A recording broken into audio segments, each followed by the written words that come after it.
அதிமுக பாஜக கூட்டணிக்கு டென்ஷன் ஏற்றும் மூவர். நடைபெறவுள்ள சட்டசபை தேர்தலில் அதிமுக பாஜக கூட்டணிக்கு தற்போது பெரிய சிக்கல் ஒன்று உள்ளது. அதிமுக பாஜக பாமக அமமுக ஓரணியில் இருந்தாலும் கூட அந்த கட்சிகளின் வாக்கு வங்கியாக கருதப்படும் முக்குலத்தோர் பிராமணர் வன்னியர் சமுதாய மக்களின் ஓட்டு அப்படியே கிடைக்கும் என்பதில் தற்போது சிக்கல் ஏற்பட்டுள்ளது. தமிழக சட்டசபை தேர்தலில் அதிமுக பாமக பாஜக அமமுக உட்பட இன்னும் பல கட்சிகள் கூட்டணி அமைத்துள்ளன.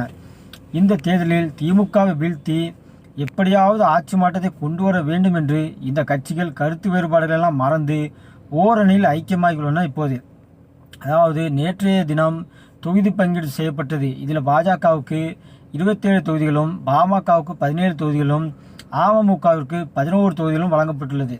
இதன் மூலம் பாமகவால் வன்னியர் ஓட்டுகளும் பாஜகவால் பிராமணர்கள் ஓட்டுகளும் அமமுகவால் முக்குலத்தூர் ஓட்டுகளும் சிந்தாமல் சிதறாமல் தங்கள் கூட்டணி கிடைக்கும் என்று என்டிஏ கட்சிகள் நினைக்கின்றன. ஆனால் இங்குதான் தற்போது சிக்கல் ஒன்று ஏற்பட்டுள்ளது. அதாவது பிராமணர்கள் வன்னியர்கள் முக்குலத்தூர் ஓட்டுகள் இந்த முறை அதிமுக பாஜக கூட்டணிக்கு முழுவதுமாக கிடைப்பதில் பிரச்சனை ஏற்பட்டுள்ளதாக புதிய தகவல் தற்போது வெளியாகியுள்ளது. தமிழக சட்டசபை தேர்தலில் வன்னியர்கள் ஓட்டுகள் கிடைத்தால்தான் வட மாவட்டங்களில் ஜெயிக்க முடியும். அதேபோல் முக்குலத்தூர் ஓட்டுகள் கிடைத்தால்தான் டெல்டா மற்றும் மதுரை மற்றும் தென் மாவட்டங்களில் வெல்ல முடியும். பிராமணர்கள் தமிழ்நாட்டில் சென்னை மயிலாப்பூர் தொகுதியில் தான் வெற்றியை தீர்மானிப்பவர்களாக உள்ளனர். பிற தொகுதிகளில் பரவி குறைந்த அளவில் தான் உள்ளனர். இருந்தாலும் அவர்களின் ஓட்டுகளும் தேர்தலில் ரொம்ப முக்கியம். இதில் முதலில் வன்னியர் ஓட்டுகளை எடுத்துக்கொள்ளும். அதாவது வன்னியர்கள் வட மாவட்டங்களில் அதிக அளவில் உள்ளனர். இப்போது பாமக 2 அணியாக உள்ளது.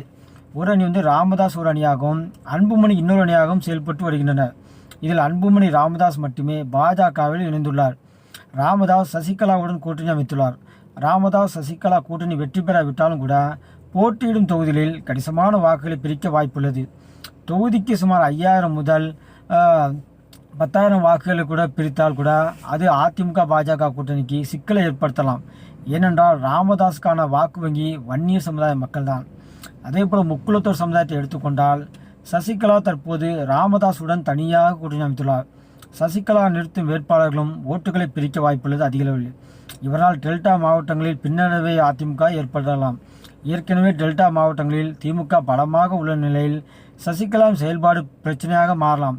அதே போல தென் மாவட்டங்களை எடுத்துக்கொண்டால் முக்குலத்தூரில் முக்கிய தலைவராக இருக்கும் பன்னீர்செல்வம் திமுகவில் தற்போது ஐக்கியமாகியுள்ளார். இவரை வைத்து தென் மாவட்டங்களில் முக்குலத்தூர் வாக்குகளை பெற திமுக திட்டமிட்டு களப்பணிகளில் இறங்கியுள்ளது தற்போது. இது இந்த கூட்டணிக்கு மதுரை மற்றும் அதனை சுற்றிய மாவட்டங்களில் முக்குலத்தூர் ஓட்டுகளில் பிரச்சனை ஏற்படுத்தலாம். பெரும்பாலும் பிராமணர்கள் ஓட்டுகள் பாஜகவின் வாக்கு வங்கியாக தான் உள்ளது. ஆனால் தமிழகத்தில் திமுகவில் பிராமணர்களுக்கு வாய்ப்பு வழங்கப்படுவதே கிடையாது. அதிமுக பாஜகவிலும் அதிக அளவில் பிராமணருக்கு சீட்டு கிடைப்பதும் கிடையாது. இப்படியான சூழல்தான் நாம் தமிழர் கட்சியின் சீமான் இந்த முறை 6 பிராமணருக்கு வாய்ப்பு வழங்கியுள்ளார். இதில் 4 பேர் பெண்கள் 2 பேர் ஆண்கள். சென்னை தீநகரில் அனுஷாவும் சைதாப்பேட்டையில் ஸ்ரீவித்யாவும் மயிலாப்பூரில் அருணும் ஆலந்தூரில் மகாலட்சுமியும் மதுரவாயில் ரேவதி மயிலாடுதுறையில் காசிராமன் என 6 பிராமணர் வேட்பாளராக நிறுத்தப்பட்டுள்ளனர். இதனால் இந்த முறை பல தொகுதிகளில் பிராமணர்கள் வாக்குகள் நாம் தமிழர் கட்சிக்கு வரும் என்று சீமான் நம்புகிறார். சீமான் நினைப்பது நடக்கும் பட்சத்தில் அது அதிமுக பாஜக கூட்டணி கிடைக்கும் வாக்குகளை பாதிக்கும்.